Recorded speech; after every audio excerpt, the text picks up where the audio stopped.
Amma, Amma,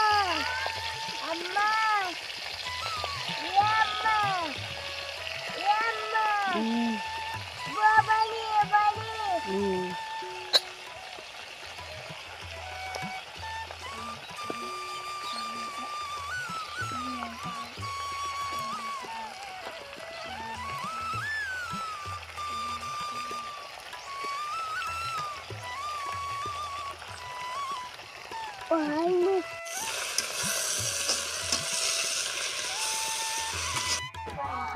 আসসালামু আলাইকুম, আশা করি আপনারা সবাই ভালো আছেন। তো প্রতিদিনের মধ্যে আজকে একটা নতুন ভিডিও নিয়ে আপনাদের মাঝে এসেছি, আশা করি আপনার কাছে ভালো লাগবে। তো খুব সুন্দর একটা রেসিপি নিয়ে আপনাদের মাঝে এসেছি। তো এখানে মাঝে আজকে আমি লাল শাকের ভর্তা বানাইনি। তো খুব কম উপকরণ লাগে, বেশি কিছু লাগে না। আর অবশ্যই আপনারা যদি আমার ফুল ভিডিওটা দেখেন তো বুঝতে পারবা। আর ভর্তাটা কিন্তু অসাধারণ খাইতে। আমরা গ্রামের মানুষের কিন্তু এই খাবারগুলো একটু বেশি চলে। তো আমরা সাধারণ মানুষের কিন্তু এই খাবারগুলো আমরা কাছে অসাধারণ লাগে, অনেক ভালো লাগে খাইতে। আর এইরকম ভর্তা দিয়ে কিন্তু আমরা পেট পুরি বাঁচাইতে পারি। তো এখান মাঝে তো দেখলাই আগে যে আমি সামান্য লবণ দিয়া লাল শাকটা মানে বাজিয়ে নিছি। আর এখন কিনে মাঝে রসুন দিছি, পেঁয়াজ দিছি, কাঁচামরিচ দিছি, দিয়ে আবার বালা করে বাজিয়ে নি আর কি।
তো আসলে আপনারা অবশ্যই দেখছেন, তো আমার কিন্তু মানে বয়সটা দেওয়া কিন্তু অনেকটা কষ্ট হয়ে যায়। আর গ্রামগঞ্জে তো মানে সাইডের দিকে অনেক চেঁচামেচি থাকে, তারপরে হচ্ছে মানে এত নীরব আর আমার কোনো সময়ও নাই। আর আর আমি যখন রান্না করি বাইরে তখন কিন্তু চেষ্টা করি যাতে অরিজিনাল বয়সটা দেওয়ার লাগে। তো তখন কিন্তু আরও বেশি চেঁচামেচি থাকে, দেখা যায় যে আমার দেউরও হুরুতাইন বা আমার হুরুতাইন তারা সব কিন্তু বিকালে আমার কাছে যায় গিয়ে, আমি যখন রান্না করে যাই তারা গিয়ে আরও বেশি অশৃঙ্খলা করে, এর লাগে সবসময় আমি অরিজিনাল বয়সটা দিতাম পারি না। তো অরিজিনাল বয়সটা দিলে কিন্তু আমার পক্ষে অনেকটা ভালো আছিল, আর আমার বয়সটা দেওয়া যেহেতু একটু কষ্ট হয়ে যায়। আর তো সব কিছু বাটা পড়ে আমি শুকনা মরিচগুলা একটু ভাঙ্গে দিলাইমু ভর্তার মাঝে। তো মাশাআল্লাহ ভর্তাটা খাইতে কিন্তু অনেক ভালো লাগছে। আর অত বেশি কোনো উপকরণ লাগছে না, আপনার তো আর দেখছেন। মাশাআল্লাহ জাল জাল লাল শাক ভর্তা আপনার কাছ থেকে কিলা লাগলো অবশ্যই কমেন্ট করে জানাইবা। আর ইনশাল্লাহ আগামীতে আমি ভালো ভালো ভিডিও দেওয়ার চেষ্টা করব। আপনারা যেদিন পাশে থাকুন আর আমি যেদিন একটু এগিয়ে যাই হয়তো আমার মানে উৎসাহটা একটু বাড়বো। আর যেহেতু মানে এত খারাপ বিয়ের অবস্থা, যার কারণে কোনো ভালো লাগে না। তো সবাই ভালো থাকুক আর সুস্থ থাকুক, আজকের মতো বিদায় নিয়ে আর কি। আল্লাহ হাফিজ।